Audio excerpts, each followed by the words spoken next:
Hello, hello! Bienvenue, amoureux de la romance.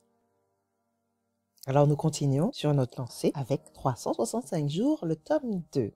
Comme pour le tome 1, je vous donne mon commentaire en premier, et dans ce cas-là, vous avez la possibilité de vous arrêter avant le détail de l'histoire. Ça, c'est pour ceux qui veulent la surprise, la découverte de la lecture ou avant de voir le film.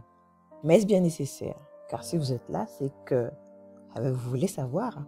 Alors, c'est captivant parce qu'il y a toujours un rebondissement attendu parfois et inattendu à d'autres moments. Quand je lisais, j'imaginais l'auteur en train d'écrire, puis en train de réécrire en complétant des scènes. Et parfois, je me suis dit, tiens, ça, je suis sûre qu'elle l'a rajouté après le premier jet. Comme des indices qui ponctuent un roman policier. Bon, comme pour le premier, on ne s'ennuie pas, mais alors pas du tout.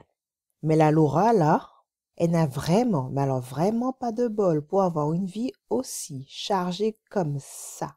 À certains moments, j'ai parfois eu l'impression qu'il y avait des scènes qui ne servaient à rien. Elles étaient là juste pour permettre de faire retomber la pression, pour calmer le rythme, quoi. Alors comme j'ai eu à le dire à une copine, dedans, du sexe, encore du sexe, et que du sexe. Des vrais lapins, entre chaque scène, tout le temps, entre les événements, ou entre les rebondissements. Ben voilà, il n'y a que ça. Sur la lancée du tome 1, bien sûr, mon évaluation ne vous surprendra pas, je donne tout de même 5 étoiles. Alors je vous laisse pour le petit résumé très court du tome 2 et ensuite j'enchaîne avec ce qu'il faut retenir du tome 2.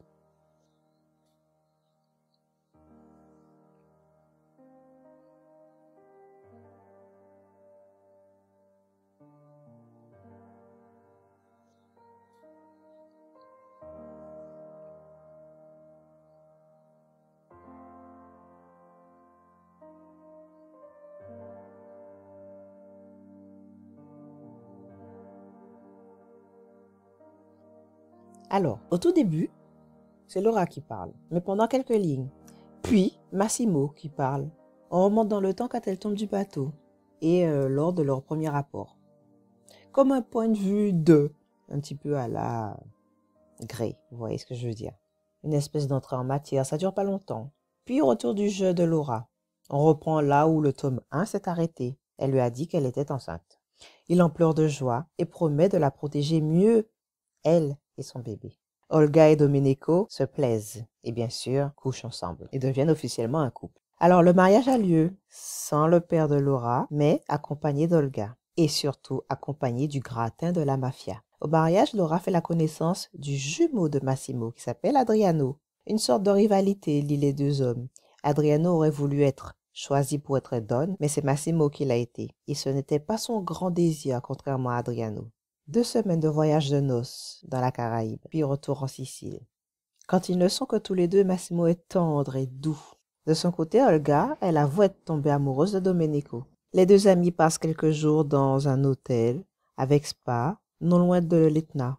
Laura veut faire une surprise à son mari et le surprend avec son ex, Anna. Elle s'enfuit. Était-ce Massimo ou l'autre? Vous vous en doutez. Les deux copines s'enfuient en Hongrie et effacent leurs traces. 1 mois et demi passe. Elles sont hébergées chez un copain d'Olga. Donc 1 mois et demi passe. Elles prennent la décision de rentrer en Pologne et d'arrêter de fuir, et se font cueillir par Massimo et Domenico. L'atmosphère est tendue, Massimo est furieux. Laura a la preuve que ce n'était pas Massimo, mais son jumeau qu'elle a vu avec Anna. Réconciliation difficile, mais réconciliation tout de même. La vie suit son cours et Massimo la couvre de cadeaux. Elle part avec Olga voir ses parents en Pologne et Massimo doit la rejoindre 3 jours après. Sa mère ne sait toujours pas qu'elle est enceinte, mais le découvre accidentellement. Elle se dispute. Dans un restaurant, Olga croise un ex-amant. Il a une situation bien en vue et est fortuné. Domenico est là et assiste à ses retrouvailles. Une bagarre s'ensuit. Domenico est arrêté par la police. Olga va plaider sa cause auprès de son ex pour qu'il arrête la machine judiciaire. Après un semblant d'accord financier, Domenico est libéré. Il ne va pas en prison. En fait, Olga a accepté d'être l'esclave sexuelle de son ex pour que cela se produise ainsi. Massimo, lui, connaît les vraies raisons de la libération de Domenico et surtout le sacrifice d'Olga. Pour cela, elle remonte dans son estime. Lors de leur sortie, ils assistent à un gala de MMA.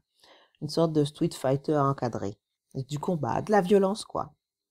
Laura croise un ex, à elle, Damian. Sans connaître sa situation, Damian a des gestes tendres envers elle et Massimo ne le supporte pas. Ils en viennent aux mains. Au cours de la bagarre, Damian a un accident et est hospitalisé. Mais Laura ne sait pas si c'est un réel accident ou une vengeance de Massimo. Par la suite, Damian apprend la vérité sur la situation, c'est-à-dire elle est un grand mafieux. Et ne lui en veut pas, en fait, parce qu'il connaît le milieu. Donc, de retour en Sicile, après un séjour où elle a cherché à s'isoler, elle avait besoin de réflexion, elle apprend qu'il a failli se passer un drame en son absence. Domenico a reçu les vidéos d'Olga et de son ex quand elle s'est sacrifiée pour le faire sortir de prison. Il est devenu fou. Il a tout cassé, il a tout brisé, il était même prêt à se supprimer avec son arme. Donc il a bien fallu le maîtriser.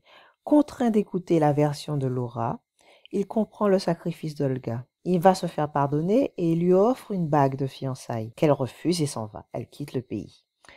Laura se retrouve seule. Dans sa deuxième résidence où elle a l'habitude de s'isoler quand elle veut réfléchir, Laura rencontre son jardinier qui lui paraît bizarre. Pour les fêtes de Noël, Massimo lui fait la surprise de réunir ses parents et amis. Elle apprend que Domenico a reconquis Olga, qu'elle a accepté sa bague de fiançailles. Laura lui relate sa rencontre avec le jardinier, alors que Massimo n'en a jamais embauché. Laura est en danger. Il ne sait pas pourquoi ni par qui. Il double donc la sécurité autour d'elle. Et pour la seconde fois, Laura est enlevée. Cette fois-ci, par le soi-disant jardinier qui s'appelle Nacho. Il agit sur commandement de son père. Le but, d'obliger Massimo à discuter avec son père pour des histoires de parts de marché. Donc, Nacho retient Laura prisonnière chez lui, sur une île. Et pendant sa captivité, chez Nacho, des inconnus ont essayé de tuer Laura. Mais qui? Bon, elle s'en sort bien ce coup-là. Après une semaine, la captivité de Laura devrait prendre fin. Chez le père de Nacho, il y a quelques mafieux, dont Flavio, celui qui a déjà subi les foudres de Massimo car il s'était trop approché de Laura. En fait, ce Flavio a reçu 2 balles dans la main. Et Flavio, qui est-il? C'est le mari de la sœur de Nacho, donc son beau-frère. Donc pendant cette petite réunion, qui est censée être le dernier jour de captivité de Laura, Flavio s'en prend à elle. Il la frappe copieusement. Alors j'ai oublié un détail, mais vous l'avez compris, Nacho aussi est d'une famille de mafieux, hein, en plus d'être un tueur à gages. Flavio avait un plan, déclarer une guerre mafieuse, au bénéfice de sa famille par alliance. Massimo est là et son plan échoue. C'est un moment où tout le monde se tire dessus. Flavio tue son beau-père et Nacho tue Flavio. Laura s'effondre touchée par une balle. Elle est entre les mains des médecins et Massimo veut que elle et son bébé soient sauvés. Il est en pleurs. Et c'est ainsi que s'arrête le tome 2. Bon, après avoir discuté avec une copine, j'ai cru comprendre qu'en fait, l'adaptation cinématographique n'est pas du tout, selon moi, qui n'est pas encore vu le film bien sûr, n'est pas du tout à l'image du roman. La fin du tome 2 à l'écran ne se termine pas comme ça. Enfin si, il y a des tirs dans tous les sens, mais il y a des personnages qui dans le livre ne sont pas et qui y sont. Enfin bref, je prendrai le temps de faire le comparatif entre livre et film après. Voilà, chers lecteurs, pour le tome 2 de 365 jours. À bientôt pour la suite, pour le tome 3. Ciao!